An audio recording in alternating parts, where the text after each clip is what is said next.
11वीं तारीख को भी आपको कंकरी मारनी है। उस दिन तीनों जमरात में, जमरे ऊला में भी, जमरे उस्ता में भी और जमरे सुगरा में भी, तीनों जमरात में आपको कंकरी मारनी है। उस्ता, सुगरा, कुबरा, तीनों में कंकरी मारनी है, या जिसे जमरे उकबा भी कहते हैं।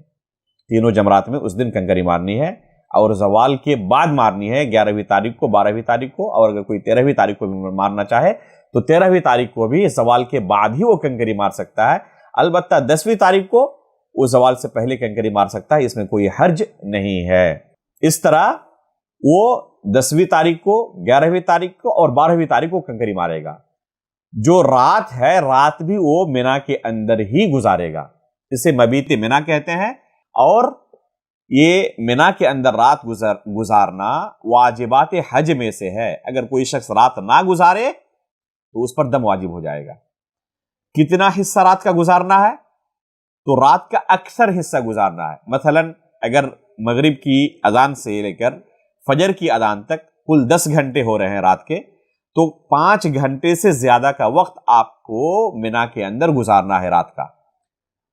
अगर 5 घंटे से ज्यादा का वक्त आप गुजार लेते हैं, यानी अगर 10 घंटे की रात मुकम्मल हो रही है तो फिर आपने अक्सर हिस्सा गुजार लिया, आपके ऊपर जो वाजिब था आपका वजूब साकित हो गया। लेकिन आधी रात से कम अगर कोई गुजारे तो उसे नहीं कहा जाएगा कि उसने मिना में रात गुजारी है, उस पर दम वाजिब हो जाएगा। इस तरह आप मिना में चाहे 2 दिन रहें चाहे 3 दिन रहें, अमल करते रहेंगे। 2 दिन के बाद, कंकरी मारने के बाद, सूरज गुरूब होने से पहले पहले आप अगर मिना छोड़ना चाहें तो मिना छोड़ सकते हैं और अपना होटल जा सकते हैं। उसके बाद मक्का में जब तक आपको रहना है, अल्लाह रब्बुल आलमीन की इबादत में मशगूल रहें, नमाज पढ़ने में, ज़िक्र व अज़कार में, कुरान की तिलावत में ज़्यादा से ज़्यादा अपना वक्त मस्जिद हराम में गुजारने की कोशिश करें, इबादत करते रहें।